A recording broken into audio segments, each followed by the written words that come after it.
ദൗർഭാഗ്യരെന്നേ പറയാൻ പറ്റൂ. എന്താ കാരണം എന്ന് വെച്ചാൽ ആ ഡെലിഗേഷനിൽ അംഗമായിരുന്നു ഞാൻ, സൽമാൻ ഖുർഷിദിൻ്റെ ഡെലിഗേഷനിൽ.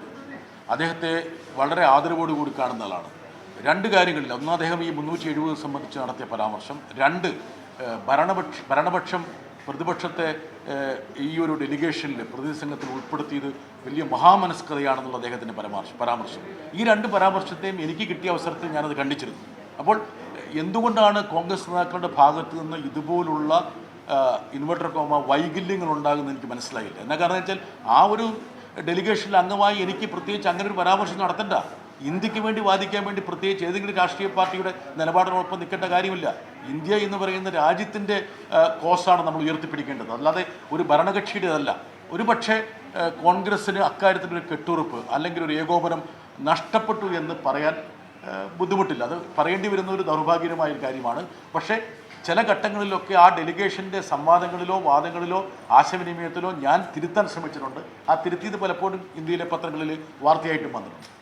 ഈ അവ്യക്തത നാശനഷ്ടങ്ങളുടെ കാര്യത്തിലൊക്കെ നിലനിൽക്കുമ്പോൾ സർവകക്ഷി സംഘങ്ങൾ വിദേശ രാജ്യങ്ങളിൽ പോയിട്ട് അവരോട് സംസാരിക്കുമ്പോൾ എങ്ങനെയാണ് അതിലൊരു ക്ലാരിറ്റി ഉണ്ടാവുക, അല്ലെങ്കിൽ അതെങ്ങനെയാണ് സക്സസ് ആയിട്ട് കണക്കാക്കാൻ പറ്റുക? അല്ല, നമ്മൾ പറയുന്നത് പൂർണ്ണമായിട്ടും അവർ വിശ്വസിക്കുമെന്നുള്ളൊരു തെറ്റിദ്ധാരണയൊന്നും നമുക്കില്ല. പക്ഷെങ്കിൽ നമ്മുടെ ഒരു കമ്മ്യൂണിക്കേഷൻ നരേഷൻ അവരുടെ മുമ്പിൽ സമർപ്പിക്കുക എന്നുള്ളത് വളരെ പ്രധാനമാണ്. അവർക്ക് ഒരു സൈഡിൽ നിന്നുള്ള ഒരു ഭാഗത്തു നിന്നുള്ള നരേഷൻ മാത്രമേ കിട്ടുന്നുള്ളൂ.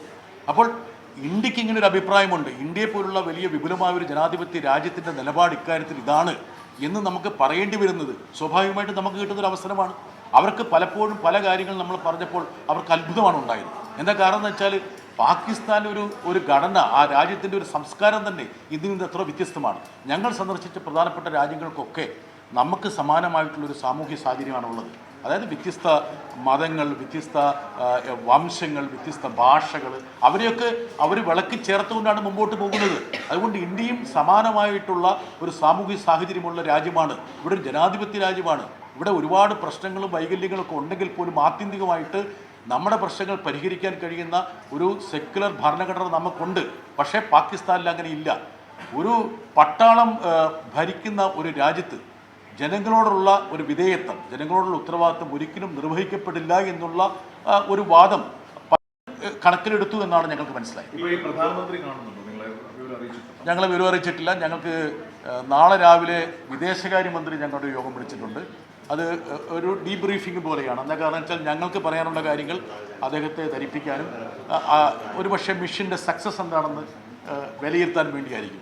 സ്വാഭാവികമായിട്ടും ഈ ഒരു ദൗത്യം പൂർത്തീകരിച്ച സ്ഥിതിക്ക് ഞങ്ങൾക്ക് ഉണ്ടായിട്ടുള്ള ഇംപ്രഷൻസ്, ഞങ്ങൾക്ക് മനസ്സിലായ പല കാര്യങ്ങളും ഞങ്ങളത് വിശദീകരിക്കും. എന്താ കാരണം എല്ലാം വളരെ ഇന്ത്യ പറയുന്നതാണ് ശരി എന്നുള്ള രീതിയിൽ അവരെല്ലാം അംഗീകരിച്ചു എന്ന് പറയാൻ ഞാൻ ആളല്ല.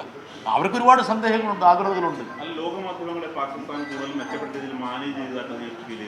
എനിക്ക് തോന്നിയത് ഈ ഒരു മൊത്തം ഓപ്പറേഷനിൽ ഞങ്ങൾ സന്ദർശിച്ച രാജ്യങ്ങളിൽ ഒരുപക്ഷെ ഇന്ത്യ പക്ഷ വാർത്തകളെക്കാൾ പാക് അനുകൂല വാർത്തകൾക്കാണ് പ്രാധാന്യം കിട്ടിയിരുന്നത് എന്നുള്ളത് അവിടെ നിന്ന് മനസ്സിലായി. ഇപ്പം സിംഗപ്പൂരിൽ അവിടുത്തെ ഏറ്റവും പ്രധാനപ്പെട്ട പത്രം സ്ട്രെയിറ്റ് ടൈംസ് ആണ്.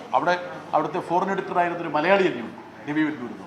അദ്ദേഹം ഉൾപ്പെടെയുള്ള ആൾക്കാർ നമ്മളോട് സംസാരിച്ചപ്പോൾ, അവിടെയുള്ള മാധ്യമങ്ങൾ സംസാരിച്ചപ്പോൾ അങ്ങനൊരു ഇംപ്രഷൻ പൊതുവെ ആ മേഖലയിലുണ്ട്.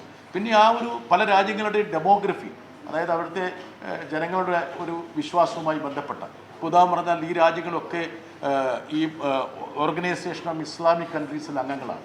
അപ്പം അവിടെ അവർക്ക് വേറെ തലമുണ്ട്. അതുപോലെ ആസിയാൻ രാജ്യങ്ങൾ, ഇപ്പം മലേഷ്യയാണ് ആസിയാൻ രാജ്യത്തിൻ്റെ ഹെഡ്. അപ്പോൾ അവർക്കൊക്കെ ഇങ്ങനെ ചില അഭിപ്രായങ്ങളുണ്ട്. ഇന്ത്യയിൽ നിന്ന് ഇതുവരെ അങ്ങനെ ഒരു കാര്യമായിട്ടുള്ളൊരു കമ്മ്യൂണിക്കേഷൻ അവരുടെ അടുത്തേക്ക് എത്തിച്ചിട്ടില്ല എന്നുള്ള കാര്യം ഞങ്ങൾക്ക് മനസ്സിലായി.